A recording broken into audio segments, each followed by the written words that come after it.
Hello everybody and welcome to Flying Bobbins. If I haven't met you before, it's nice to meet you. I'm Liz, welcome to my sewing room today.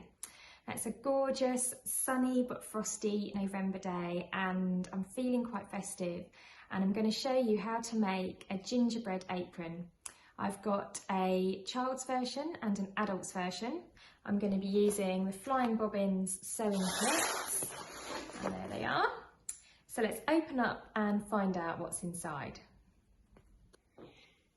I've got my child's and my adult's apron kit, so I'm going to show you what you get in your kit. Let's open this one first. I hope you can see okay, it's absolutely, the sun is streaming through the window. And when you open up the box, this is what you get inside. So you've got a piece of red ottoman, and that is to make your pocket at the front of your apron. You get 2 D-rings, that's so that you can make an adjustable neck strap on your apron. You get your piece of gingerbread linen look half Panama, and that's a nice weight of fabric for this apron with these gorgeous gingerbread houses. And you get 2 meters of red herringbone webbing at 2.5 centimeters wide, that's for your ties. And I've popped in here as well a piece of heat and bond, so that if you want to do an applique on your front pocket you can do that. I'll come to that in the tutorial. And you get your pattern. This one is my original, that's on dot and cross paper. You'll get a nice brand new sewing pattern. Get instructions as well, as always with all the Flying Bobbins sewing kits. You get your full set of instructions. And then, should you wish to do so, you can also pop in your box a couple of coordinating threads. For the gingerbread print fabric, I use colour 118. This is Gutterman Sew or Polyester. And I sell these reels in my shop. You can add those to your kit should you wish to do so. And that goes nice. It's a nice colour for the gingerbread fabric. And then for the pocket, I've got colour 383, which is a nice red colour, which goes with the pocket. So that's what you get inside the adult apron kit. And then on to the children's kit. Open this up.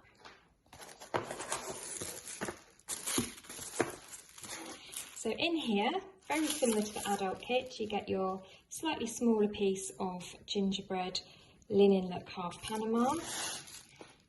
You get your cotton tape for the straps and necktie.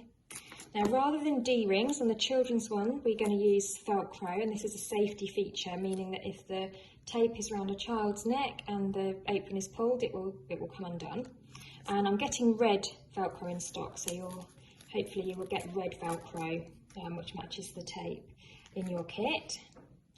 And then you get a piece of ottoman again for the front pocket, your pattern, which is going to be, that's my original, you're going to get a lovely new paper pattern, and again a piece of heat and bond so that you can do an applique on the pocket should you wish to do so, and your full colour instructions. And again, if you want to add the threads, you've got colour 383 and colour 118. If you want to add those as well, you can do so, and I'll put a link on the product page. So these kits are both available from flyingbobbins.com, available to buy this festive season.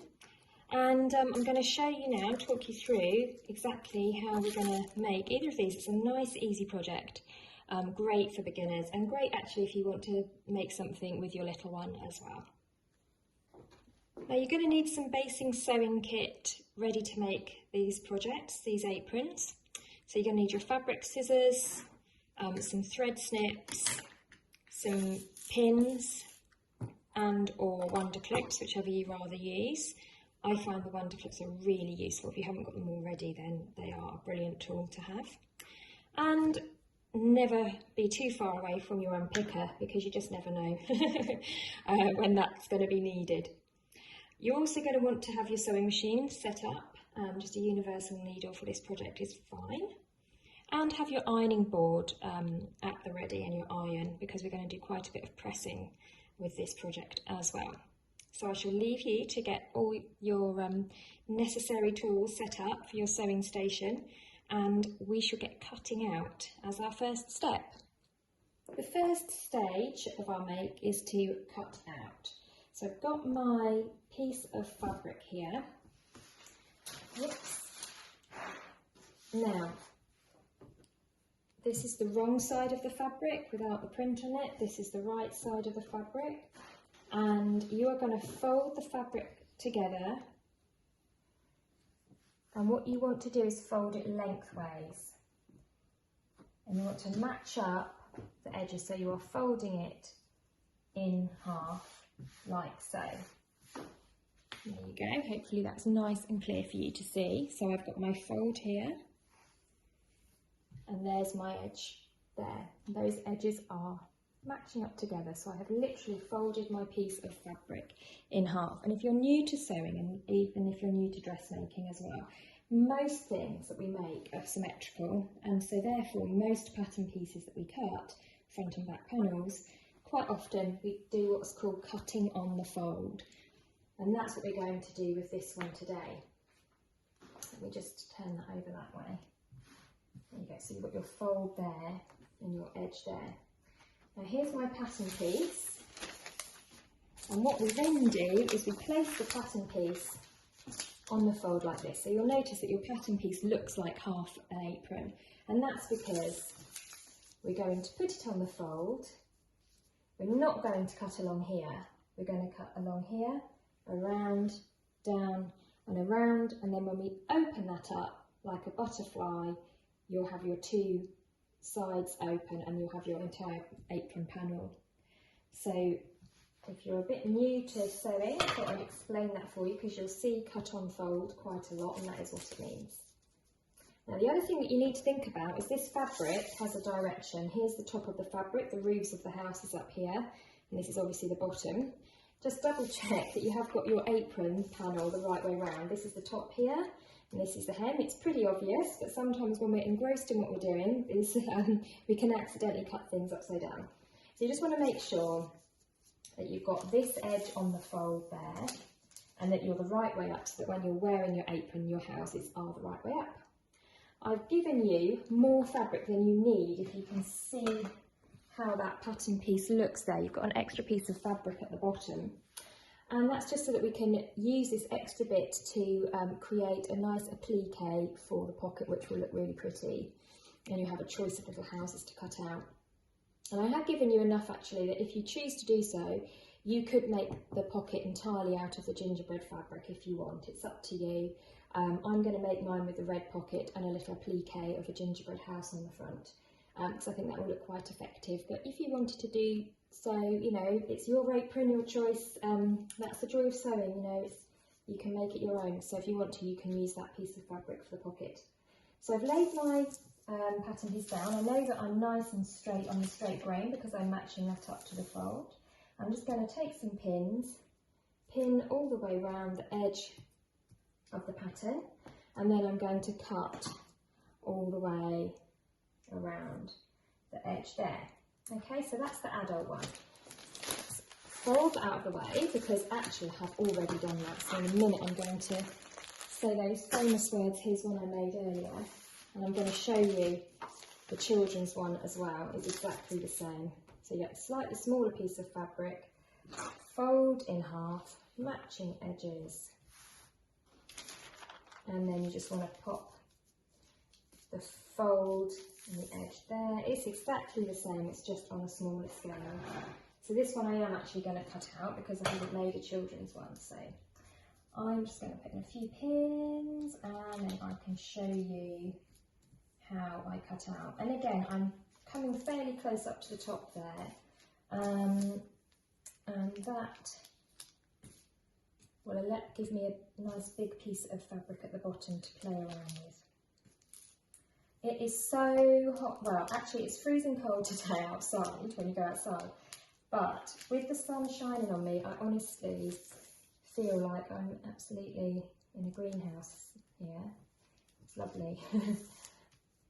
My cat, who normally joins me for these tutorials, is upstairs just basking in the sun, lying on the bed in quite an amusing position with her head on my pillow. Lucky cat, it's a cat's life, I tell you.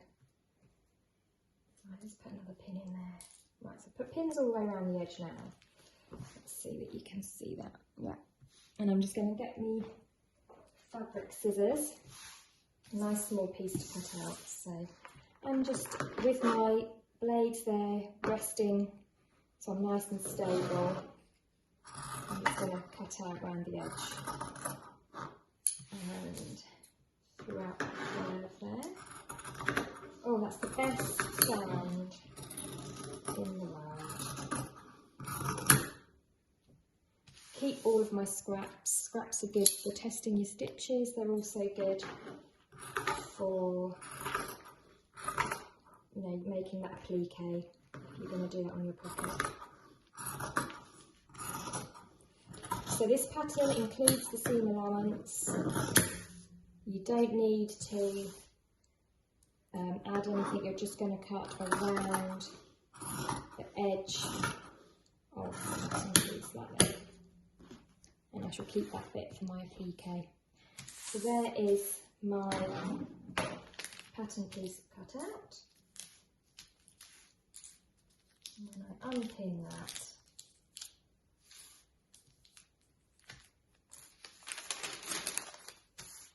And I open it up.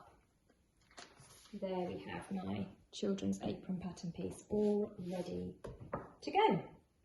So I'm going to thread up my machine with that 118 natural colour thread and switch my iron on, and we'll crack on with the next stage. The first stage of this make is a little bit of ironing, and we're going to tackle these curves here, and your iron is really going to help you with this. What we're going to do is we're going to start by just pressing that curve over by 1 centimetre and use your iron to help you. Just delicately turn that round. Now, because this curve is kind of on the bias, you will find that your fabric allows you to do that and just press it over. Can you see how I have just done that and pressed that over? Hopefully that's nice and clear for you. Excuse the sunshine. And then what you're going to do is you're going to repeat that again. So you're going to turn by 1 centimetre, and then you're going to turn by another centimetre. And your fabric will have enough give in it to allow you to stretch around that curve. And once you've pressed that in place, grab some wonder clips or pins. And I actually love wonder clips for this sort of job. They're really, really useful. And just clip that curve in place. And your fabric will allow you to come around that curve like that.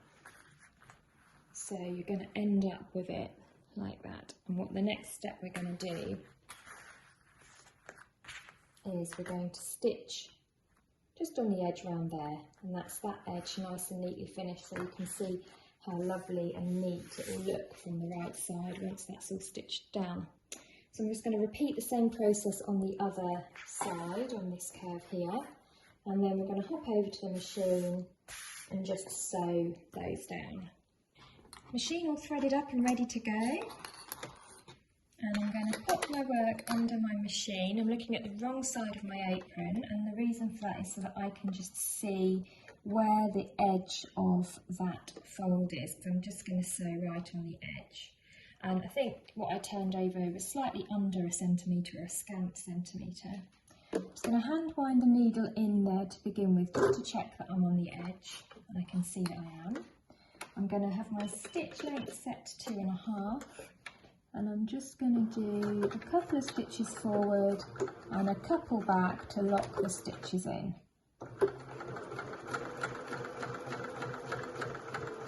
And I'm just doing it by eye. I'm just making sure I'm taking it nice and slow, especially around those curves. I think what I can see from this is that the edge of my foot is kind of matching up with the edge of there, so I'm using that as a bit of a guide as well. And I'm just going to come round and stitch all the way around there.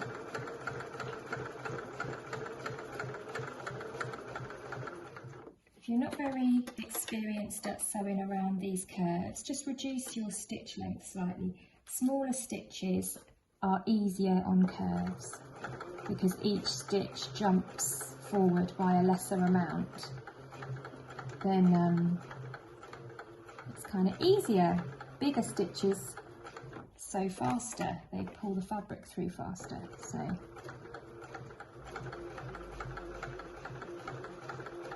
smaller stitches are kind of easier. There we go, nearly there.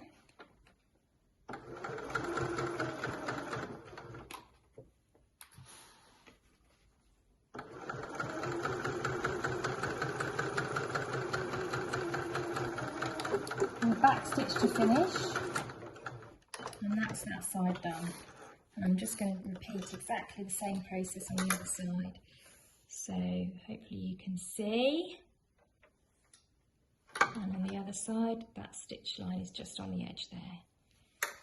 So don't worry if you come away from the edge slightly, it's not really going to show up too much, and it's, you know, as long as we've got a nice neat edge there so that the fabric's folded in on itself, then that's good. So I'm going to repeat the same on the other side, and then I'm going to give it a nice little press. Sewn those edges, we're now going to give everything a nice press. If you keep those quite nice and narrow, you should find that they just press down nice and flat around that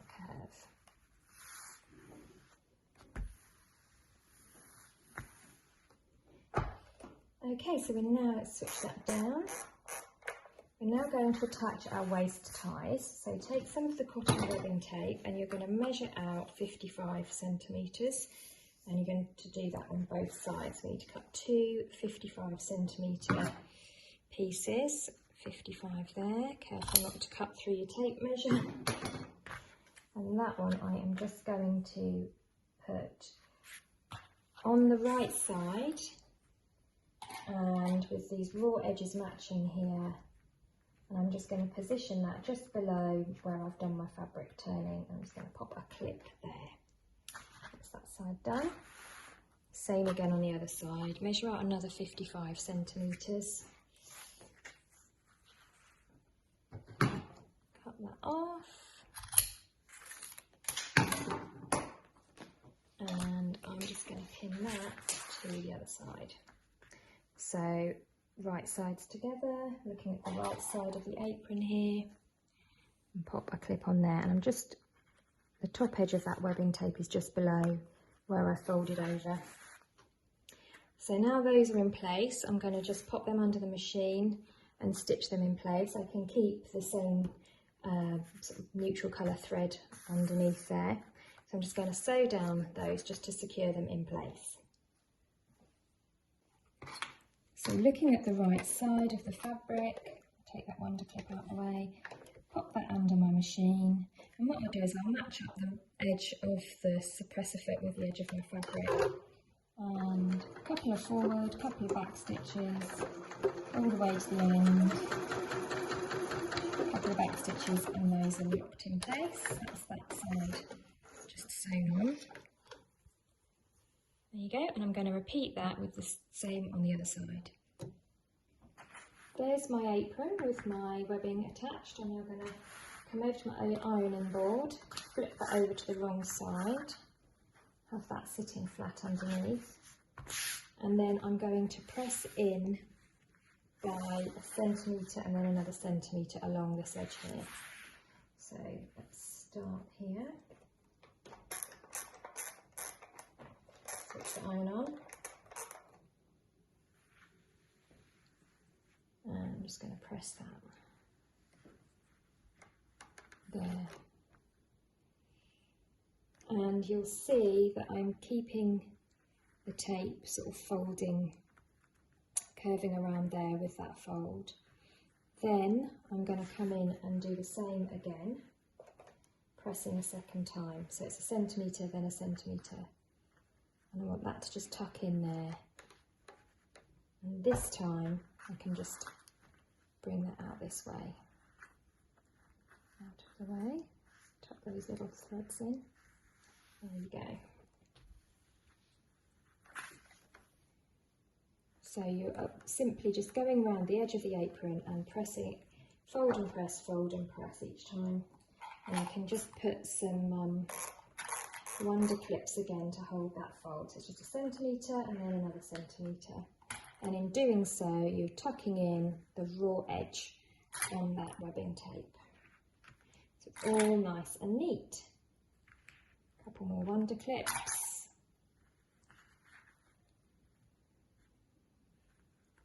Now I think that the best thing to do now is you're going to sew down this edge just in the same fashion as you came around this one here.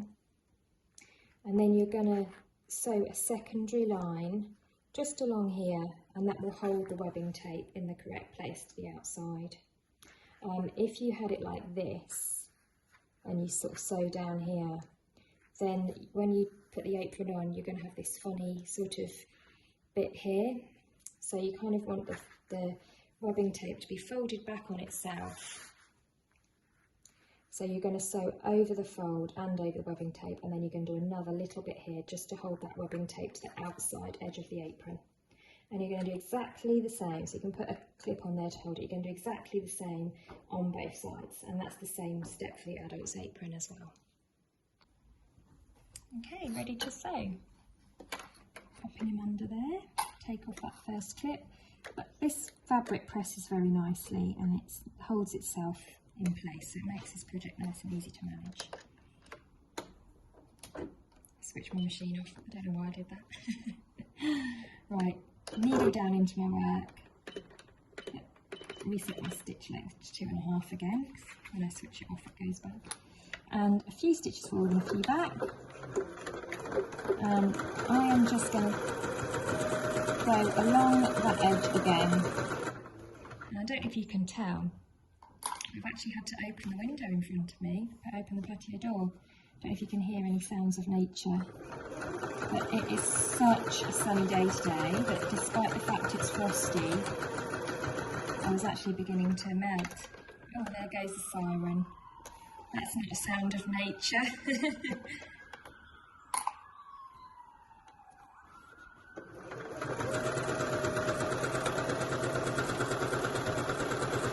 Doing this really by eye and just keeping on that edge there. If you want to, you can find a reference point here to match up. It's just whatever you find easiest, really. I found that if I keep my eye here for this particular step, that I can stay nice and close to that fold. Now I'm coming to the webbing tape. Just make sure that it's nice and straight. Chomps through that quite easily because it's quite a lightweight cotton webbing, so it's quite easy. Come up to the top and do a couple of back stitches to finish. I'm playing bobbin chicken here. I've got a not full bobbin. I'm seeing if I can beat the bobbin. Can I get to the end of my project without refilling? There you go. So there you can see those stitches maybe on the right side there. So that's just folded and stitched in place. And now what I'm going to do is just to sort of hold that webbing tape where I want it to be, I'm just going to pop that back under and I'm just going to do just stitches there. These aren't really going to notice, but they will make it look a better shape when on. So just coming back over here and making sure everything's nice and square and flat.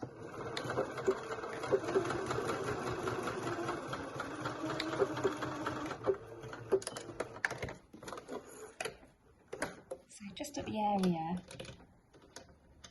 where you've got that webbing tape, you've just done the 2 rows. And that keeps that nice and strong. Obviously it's going to be tugged and pulled when you're doing up the tie at the back, so it's good to have that extra stitch. You can't really see it from the front that much, and it keeps this pointing in the right direction. That's a nice neat finish there. So do exactly the same on the other side, so both sides are the same, and we shall move on to the next step.